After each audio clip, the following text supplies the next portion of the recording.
ಸರ್ವರನ್ನು ಸಲಹುವಳು, ದುಷ್ಟರ ಶಿಕ್ಷೆ ಕೊಟ್ಟು ಸಜ್ಜನರ ರಕ್ಷಣೆ ಮಾಡುವಳು ಮಹಾತಾಯಿ ಚಾಮುಂಡಿ.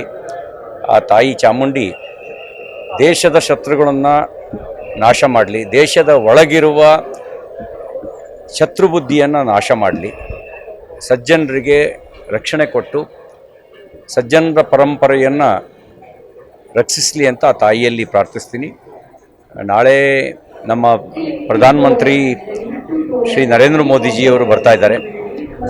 ತನ್ನ ಇಡೀ ಬದುಕನ್ನೇ ರಾಷ್ಟ್ರ ಮತ್ತು ರಾಷ್ಟ್ರದ ಜನರಿಗೋಸ್ಕರ 24 ಗಂಟೆಯೂ ಕೆಲಸ ಮಾಡ್ತಿರ್ತಕ್ಕಂಥ ನಿಸ್ವಾರ್ಥಿ ಪ್ರಧಾನಮಂತ್ರಿಯನ್ನು ಪಡೆದಿರೋದೇ ನಮಗೊಂದು ಹೆಮ್ಮೆ.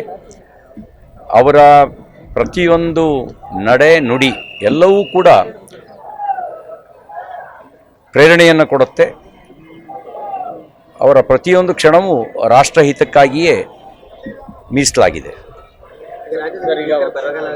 ಮಳೆ ಇಲ್ಲ, ರಾಜ್ಯ ಸರ್ಕಾರ ಇದನ್ನ ಎದುರಿಸೋದ್ರಲ್ಲಿ ಸಜ್ಜಾಗಿದೆ ಅನ್ಸುತ್ತಾ? ಬರಗಾಲಕ್ಕೆ ಸರ್ಕಾರ ಕಾರಣ ಅಂತ ನಾನು ಭಾವಿಸೋದಿಲ್ಲ.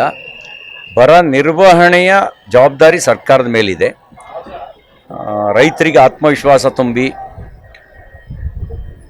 ಜನರ ಮತ್ತು ಜಾನುವಾರುಗಳ ಸಂಕಷ್ಟಕ್ಕೆ ಸ್ಪಂದಿಸಿ ಅಗತ್ಯ ಇದ್ದ ಕಡೆಗೆ ಮೇವು ಬ್ಯಾಂಕು, ಗೋಶಾಲೆಗಳನ್ನು ತೆರೆದು ಜನರ ನೆರವಿಗೆ ನಿಲ್ಲಬೇಕಾಗಿರೋದು ಸರ್ಕಾರದ ಕರ್ತವ್ಯ ಇದೆ. ಅದನ್ನು ಮಾಡಲಿ. ನಾವು ಈ ಒಂದು ವಿಷಯದಲ್ಲಿ ರಾಜಕಾರಣ ಮಾಡೋದಿಲ್ಲ, ಸರ್ಕಾರದ ಜೊತೆಗೆ ನಿಂತ್ಕೊಳ್ತೀವಿ. ನಮ್ಮ ಮುಖ್ಯಮಂತ್ರಿಗಳು ನಮ್ಮ ನೀರು ನಮ್ಮ ಹಕ್ಕು ಅಂತ ಪಾದಯಾತ್ರೆ ಮಾಡಿದವರು. ಈಗ ನಮ್ಮ ಹಕ್ಕನ್ನು ಉಳಿಸ್ಕೊಳ್ಬೇಕು.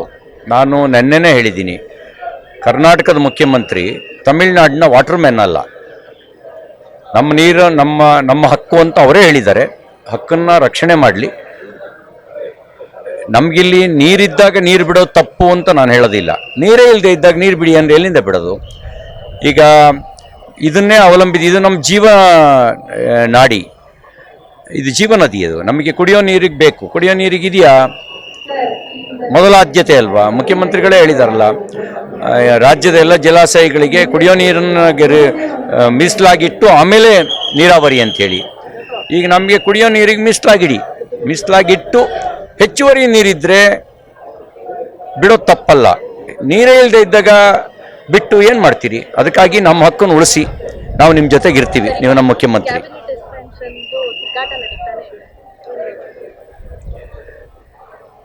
ರಾಜ್ಯದ ಕಾಂಗ್ರೆಸ್ಸು ಹೈಕಮಾಂಡಿನ ಮುಂದೆ ಜೀತದಾಳುಗಳ ಥರ ಇರಬಾರದು. ಸ್ವಾಭಿಮಾನವನ್ನು ಪ್ರಕಟಿಸಬೇಕು.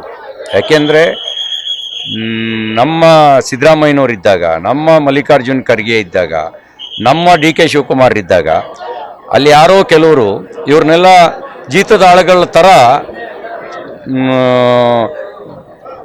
ಟ್ರೀಟ್ ಮಾಡೋದಕ್ಕೆ ಅವಕಾಶ ಕೊಡಬಾರ್ದು. ಅದೇ ನಾನು ಹೇಳಿದ್ನಲ್ಲ ನಿಮಗೆ, ಆ ರೀತಿ ಅವರ ಹೈಕಮಾಂಡನ್ನ, ನಿಮ್ಮ ಹೈಕಮಾಂಡ್ನ ಜೀತದಾಳುಗಳ ಥರ ನೀವು ವರ್ತನೆ ಮಾಡಬಾರ್ದು ಸ್ವಾಭಿಮಾನಿಗಳಾಗಿ.